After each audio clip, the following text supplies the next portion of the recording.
and you're not only losing one lane, you're losing 2 lanes at once. Now, Aurora looks like they're going to be on the red side this time. Team Falcons have taken blue, and it doesn't seem like they're changing too much of their priorities here in terms of their bans. Matilda, first ban coming in from Team Falcons, followed up. Oh, interesting. Wait, hold on. They're opening Granger. They really want that Granger for Super Mario. Rora might ban out this Granger over here. If they ban the Granger, then you still have... You can just go you can go Suyo, right? Yeah. Suyo, I mean the Badang is up if they want that Badang's first pick. Loi? Loi's There's a open? Loi too, yeah. Ooh. They're opening up a lot of options just to make sure that Fanny doesn't show. But it's not up to them. Let's see. Let's see what Aurora are willing to give up here. Yeah, it also comes down to how much RORA is willing to give, right? Because in an ideal scenario, like if you have so many choices, red side isn't too bad of a place to be in. You got a decent 2-for-1 trade opportunity. You have that last pick. So they do go for the Granger ban. Now, for Team Falcons, are they going to do that Suyo? Are they going to open up Suyo? Or are they going to pick Loi? So Loi is going to be the choice, which means right now for Aurora, I feel like they're going to lean back into the Moskov Suyo again, and we might see Kao TZ go back onto the Alpha. Suyo Badang is also a choice, You want to get Badang over to Team Falcons, I mean, considering how well they've done with Badang. I mean, let's consider the fact that right now, the marksmen are not the priority, right? Yes. At this point, any marksman is kind of like whatever. They all kind of do exactly the same thing. They're going to be your late scaling. They're going to be late scaling. Ideally, they're able to get some priority in their lanes. So we're expecting the Trinity builds to start showing. This time around, Aurora are going to go with the Suyo. I'm surprised that both teams are straying away from the Joy for now, and I'm guessing it's only because the Badang is such a quote-unquote X factor. But here we go. That's going to be Joy. I'm guessing. Give me the Badang here from Team Falcons. Badang. Let's see that Badang. Badang or Badon't. I had that Joy in mind because yesterday, I think one of the games on Stream A, there was this trick where you just stack three stacks of your Rhythm of Joy, and then you Loi port her in, and she just 10,000 volt the but enemy. you gotta time it really right, because the Rhythm of Joy only lasts for like what, a few seconds. Yeah. Yeah. Didn't TLID do it with like Chip. They did it with Chip. They did it with Chip. Yeah. Yeah, But which that's Pavillon and the portal, because the portal comes on, you can time your Rhythm of Joy true. straight, but the diversion takes a little while to be activated. Yeah. you got to start counting in your head here. Yes, Interesting sir. that Team Falcons are going for the Phoveus this early on, right? Because it now gives an opportunity to say, hey, we could give up priority, but we could maybe punish the Phoveus. And by punishing it, they could go for a CC, but instead, they don't. They're not even going to go with the flex pick. Very honest draft from Aurora. Goes back to every time when they need that Hail Mary, it's going to be Renegade on the Tigreal, right? It comes back down to that again. Even yesterday, when Aurora had to go up against Onyx Esports, it was Renegade's Tigreal that sort of sealed the deal in that late game. Yeah. Implosion is something that Team Falcons really need to watch out for. But not only that, the Valentina will definitely steal the diversion away from Loi. We'll see how this plays out as well. But I think this Phoveus is just Flap's way of understanding, like, okay, Domain Kite is basically the Achilles heel of Aurora. Once he's down, the floodgates will open and we will win any team fight whatsoever. But we'll see. I mean, it's two things, right? There are two dash enablers that they saw pretty early on in the Valentina as well as the Suyo, right? Both of them very consistent dashes that they have to worry about. They're also expecting to see the Moskov actually come out again from Aurora's side, which will be the third enabler for him. So they don't mind just going blind into the EXP with it. However, now we're looking into the second phase, right? We're seeing the Hilda ban coming out from the side of Team Falcons. Very smart choice here. Aurora also going for the high loss ban of their own. High loss probably is an indicator at this point in time that they want to make sure they want to play the Domain Kite route. Let's see whether that's going to work out for them. There are still, I think, some choices. Falcons are still lacking that roamer. Where we have, Jawhead, the Cho, still around the Badang. So far, it has been untouched by both teams too. Team Falcons still have like the flexibility to go for the Jawhead or the Badang. For that matter, Aurora has already solidified their roamer, so it kind of seems very straightforward. You don't want to give over really tanky EXP laners, because it's difficult for Super Marco to protect himself if a huge chunk of mass is on you. Yeah. Why did they ban out Lucas here? Why are they worried about Lucas? You already have the counter pick. High early game damage, high late game. I mean, sure, annoyance. but against the Phovias, you're never leaving that lane unscathed. But you're talking about like the macro gameplay in the later stage of the game. The Lucas has so much more value in understanding each of the bushes. You have a good and escape mechanism as well. You get a small little dash. Moskov goes through for RORA. The Falcons, they will be looking for their gold lane, right? Super Marco will probably be... Irritel is still up. We still have the Claude. I think we saw the Claude once yesterday. Claude Loy combo as well. Yeah. Always a chance for a comeback. Bruno too. Oh, Hard that's hitters. why. Hard hitters. Okay, now it makes more sense why they want to get rid of the Lucas. Because at the end of the day, if you're going to play like Claude, for example, like why do you even care about Lucas? Because you can just close the distance, if not create some space for yourself. But now that you want to play something that just kind of sits still and kind of attacks the rest of the world, I think that's totally fine. And now that Team Falcons have a composition, really good damage distribution overall, but the fact that they want to go for the Kufra as well, they always intended for Aurora to play a lot of dash heroes, and now they've got some really big punishers when it comes down to dashes. Yeah, Eduardo, Edith? I was thinking of Edith too, but at the same time, is it going to be enough, right? That's another Yeah, dash. it's Edith again. It's another dash added into the arsenal. Hey, it's not as bad as, you know, picking Benedetta I or mean, Lucas in that yeah. case. I mean, but- true. I mean, if you want to really go back to whatever you're strong with, the Paquito, but then it's a little bit risky at this point. You know, a few patches ago, I would have said Yeah. export in a heartbeat, right? Yeah. Oh, CC. CC. Or might the be- CC, Yeah, but- CC against Phobius. I mean, they trust Push her Edward with the Edith once more just to be the punching back of the team. But this game itself is going to decide two things. Whether RORA still has chance to qualify for playoffs. If not, the other result would be Team Falcons qualifying for playoffs from Group B after this game. If they win, it's going to be a clean sweep. They'll have 10 points, guaranteed playoffs. So let's see. Aurora, they really got to bring it back because the lights are dimming in this game 2 between Aurora and Team Falcons. Keep your hopes in the skies. We need to see some colors from Aurora to shine bright in this game to equalize the score against Team Falcons. Team Falcons currently on the blue side up against Aurora on the red side. Let's see how this is going to end here today at the SPS Best of 3. We break the rock. We're jumping into the land of dawn. And Aurora, a last chance fight. This might be the end of the road for them going into this series. 2-0 sweep from Team Falcons will be detrimental to not only themselves but their mental fortitude. Yeah, it's gonna be pretty detrimental here, but at the same time, I think it's just they need to breathe. They need to really think about the way that they want to play this game, because Edward on this Edith is gonna be extremely pivotal, right? It's quite a volatile lane against the Phovius. Any one of them who has to recall early is gonna lose a lot of pressure in that matchup. But if Edward comes out unscathed, he's able to provide a lot more in comparison to the Phovius. Honestly though, in game number 1 with Eduardo on the Edith, it's not that bad. Like, he played a heck of a game. He knew what he needed to do, but it was difficult to utilize that onward to success because the difficulty of his team to come in to help him out, just because it's so hard hitting for Team Falcons. But this time around, it might be different. They do have early game damage and supplementary damage, especially from that Valentina. Look, they don't have the UAV. That's the important thing here. FlatTZ is not going to be able to walk out of that lane. He's not going to be able to get a free proxy, figure out where Demon Kite's going to be, and then give that UAV to the rest of his team to make some really clean, decisive decisions, right? There's going to be more of coin flips throughout this match, depending on how his lane goes.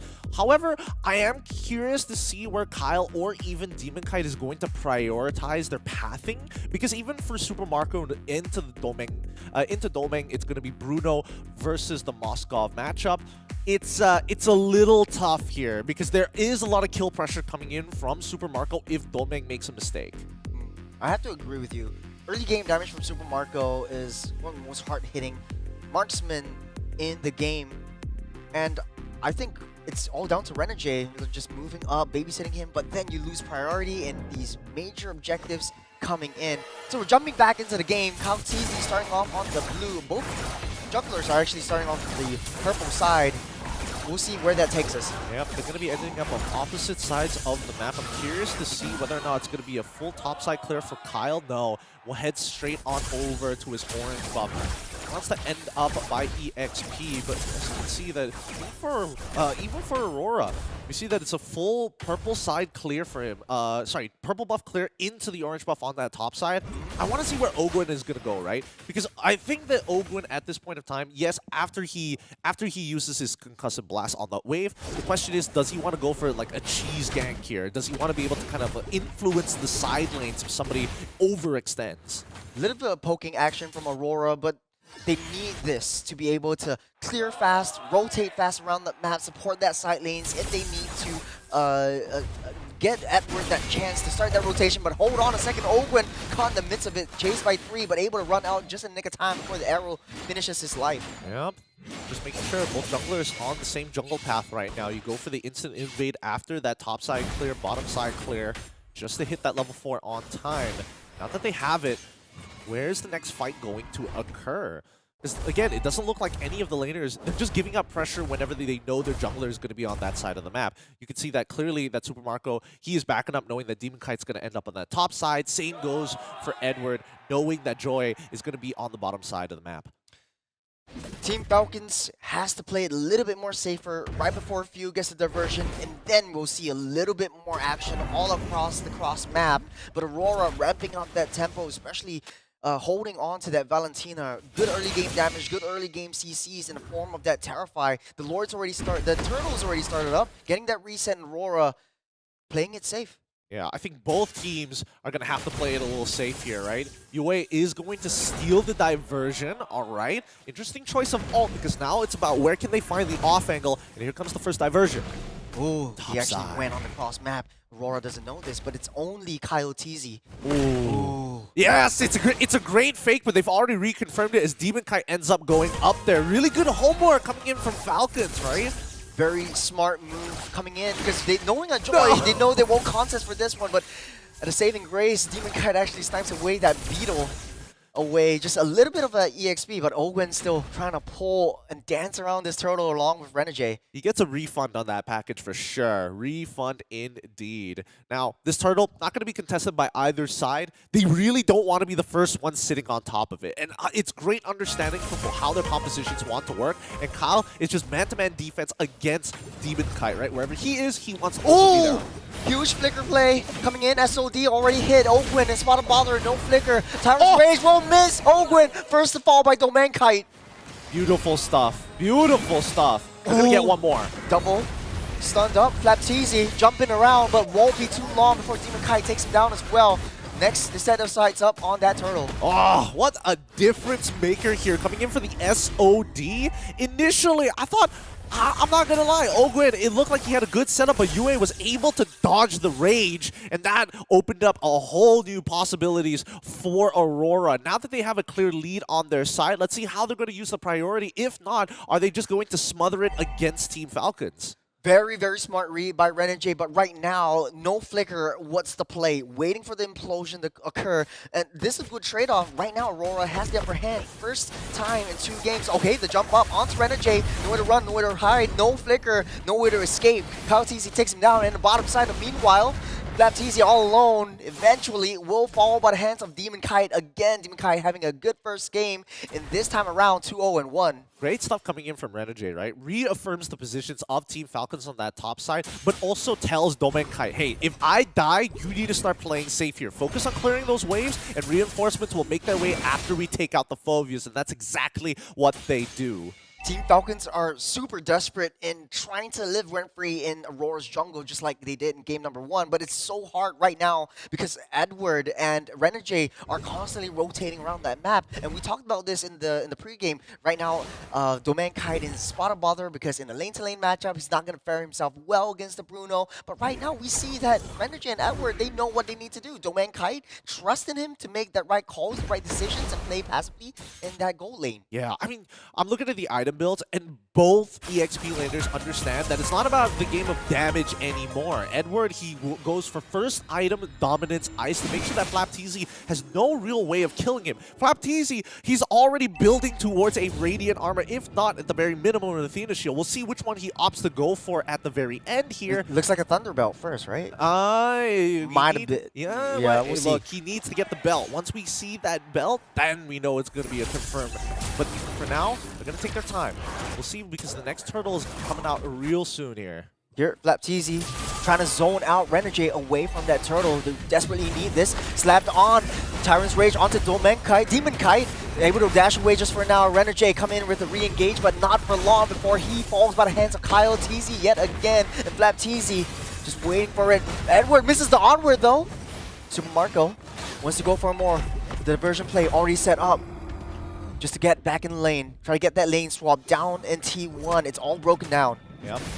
Being a little passive here, but Renegade, he tries to make it. Ooh, SOD. SOD onto Flapteezy though. The diversion all the way from Aurora. Good read from Aurora, trying to take everyone down. There's 4 members up top. Great lane swap. Great lane swap. Here, at this point of time, we're seeing that Aurora making sure that they're like, okay, we don't care about bot tier 1 anymore. We need to speed up Domain Kite. We need to get him into a position where he can actually freely cross the map. We can't always depend on the SOD to make the difference in these neutral fights. Now that tier 1 has been traded, top side, bot side, I'm expecting Super Marco to already be on it. Great decision coming in from Falcons. However, mid tier 1s is where it's going to be at. That's the permanent damage that Aurora are looking for.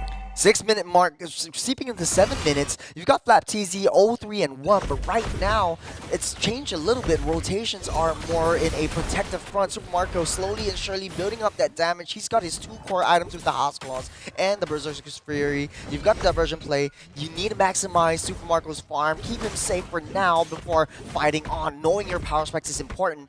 Yes, Aurora's up ahead in kills, but it's still even Stevens across all economy. I mean, look at the items, right? Even Flapteezy, no Thunderbelt just yet. He's going to go for, he wants to build full tank. I'm surprised that he's not opting to go for a Thunderbelt this early on, but he gets it, right? It's a pretty dead lane against his opponent Edward on this Edith, and the fact that he's gotten ganked twice, it's even more reaffirming that he's not going to get much done.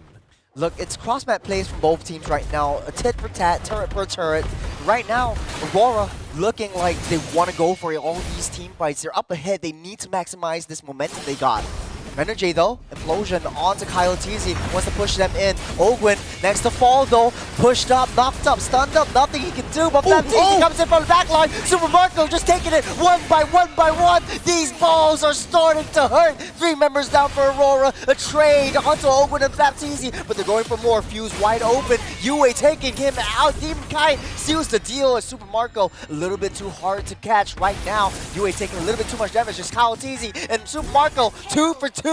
Taking him down as well. Aurora 4 down. Team Falcons breathing some signs of life with Super Marco coming online. Oh boy. Finally. Good positioning from Super Marco, and as well as good plays coming in from Kyle Teasy. Honestly, I gotta give it a few. He kind of saved that scenario pretty quickly. It was a good engagement coming out from Aurora's side, but thanks to the help, with the help of the duality, was able to find that lockdown. Oh, here we go, another fight. Oh, Kyle Teasy stows that Lord.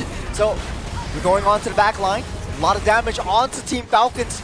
You're trying to run with Domain Kite and a spot bother Flapteezy, keeping him busy on that backside. Edward next to fall, and Flapteezy, his alpha blood, he's taking too much damage, and 1 more to his name. As Few tries to stop the engage, as Super Marco starting to hurt. Demon Kite falls a little bit too deep. Yue finally shuts Super Marco down. No more. The saving grace is that Lord coming up from that top side. A fast response coming out from Aurora. Great steal coming in from Team Falcons, of course, but even so, Aurora are not going to make this game easy for the Falcons. Both sides have made some great plays, but here comes the conceal from Few and as well as Ogre as they want to catch somebody out here, and UA will spot them first. Domain Kite starting to get a little bit sneaky. Ogwin tries to jump onto Domain Kite, the SOD into it. Good read by Ogwin.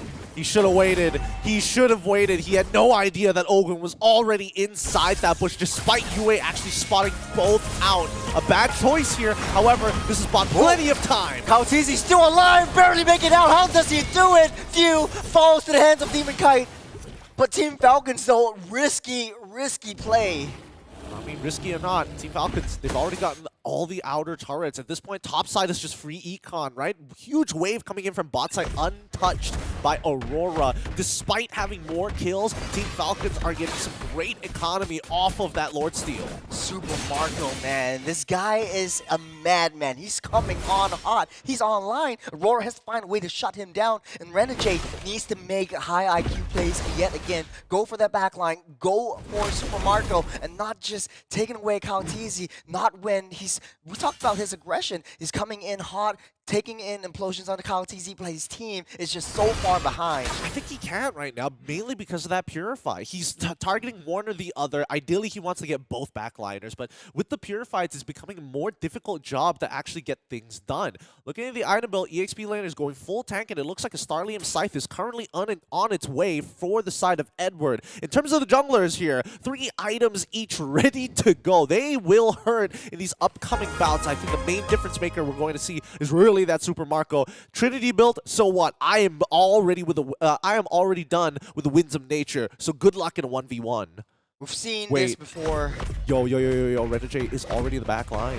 They see it. Oh, he sees it. Oh my god! Oh, so Marco gets caught. Edward with the onward. SOD comes in. Renegade! Out of nowhere! Takes them out. Takes the 2 damage dealers out. It's Aurora charging in with the death ball. They want to go to the playoffs. This is their sign of life. The diversion Chase play. it! He's going in even faster here as the purple buff is going to get contested. But Falcons, they don't want to fight no more. They've already lost 2 of their most important members. No cores available. And Kyle can only do so much against a 2-man advantage. But they're going to try still. Missed the jump onward on the flat. That's 5 members. There's nowhere he can escape. It's my guy. Kyle Daisy makes the play. He's got the Rhythm of Joy. Takes down 2 before he gets away. This is the time where he buys some time for Team Falcons to come back online. Now Super Marco and Few are back in action. Diversion play comes back in. Yue gets taken down. Super Marco next to get that hit. It's back to back to back. Huge plays. Oh my goodness, so smart. Can we get a replay on Aurora's engagement down by the bot side? The setup from both Renegade and as well as Edward was disgusting. It was crazy, man. Let me tell you, it started from the bottom, now we at the top.